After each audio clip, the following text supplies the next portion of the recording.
Volume 1, Book 10, number 543. Narrated by Abu Baza. Allah's apostle disliked to sleep before the Isha prayer and to talk after it. Volume 1, Book 10, number 544. Narrated by Ibn Shihab from Urwa. Aisha said, once Allah's apostle delayed the Isha prayer till Umar reminded him by saying, the prayer. The women and children have slept. Then the Prophet came out and said, none amongst the dwellers of the earth has been waiting for it, the prayer, except you. Urwa said, nowhere except in Medina the prayer used to be offered, in those days. He further said, the Prophet used to offer the Isha prayer in the period between the disappearance of the twilight and the end of the first third of the night. Volume 1, Book 10, number 545. Narrated by Ibn Jurayj from Nafi.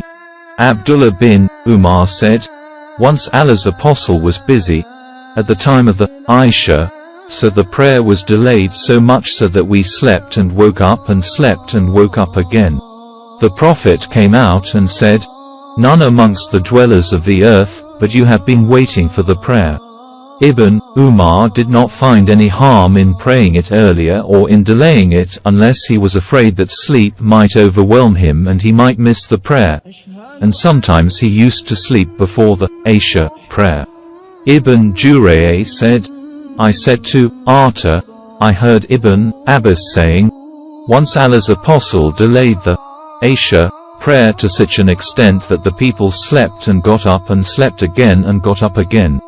Then, Umar bin al-Khattab stood up and reminded the Prophet of the prayer. Arta said, Ibn Abbas said, the Prophet came out as if I was looking at him at this time, and water was trickling from his head and he was putting his hand on his head and then said, hadn't I thought it hard for my followers, I would have ordered them to pray Isha prayer at this time. I asked Arta for further information, how the Prophet had kept his hand on his head as he was told by Ibn Abbas.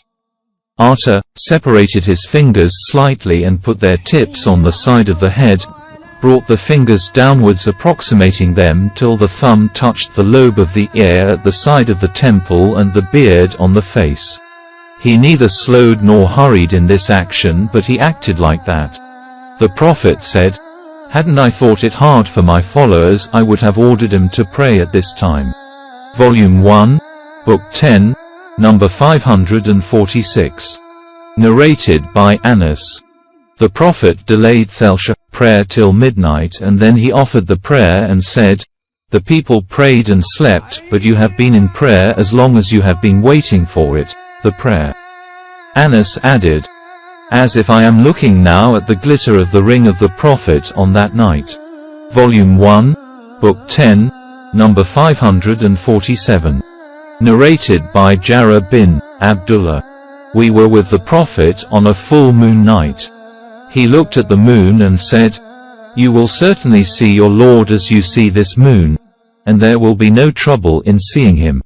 So if you can avoid missing, through sleep, business, etc., a prayer before the rising of the sun, Fajr, and before its setting, Asr, you must do so.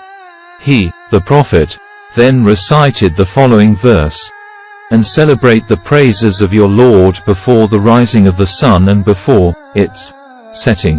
50.39. Volume 1, Book 10, number 548. Narrated by Abu Bakr bin Abi Musa. My father said, Allah's apostle said, whoever prays the two cool prayers, Asr and Fajr, will go to paradise. Volume 1, Book 10, number 549. Narrated by Anas. Zayd bin Thabit said, we took the suhur, the meal taken before dawn while fasting is observed, with the Prophet and then stood up for the morning prayer. I asked him how long the interval between the two, suhur and prayer, was. He replied, The interval between the two was just sufficient to recite 50 to 6th ayat. Volume 1, Book 10, number 550. Narrated by Qatada. Anas bin Malik said, the Prophet and Zayd bin Thabit took the suhoor together, and after finishing the meal, the Prophet stood up and prayed Fajr prayer.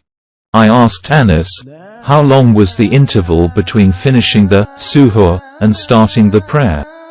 He replied, the interval between the two was just sufficient to recite 50 ayat, verses of the Quran.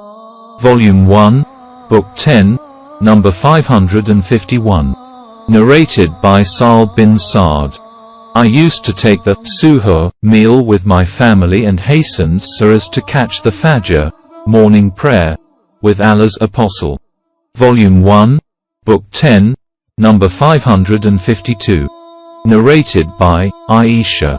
The believing women covered with their veiling sheets used to attend the Fajr prayer with Allah's Apostle, and after finishing the prayer, they would return to their home and nobody could recognize them because of darkness.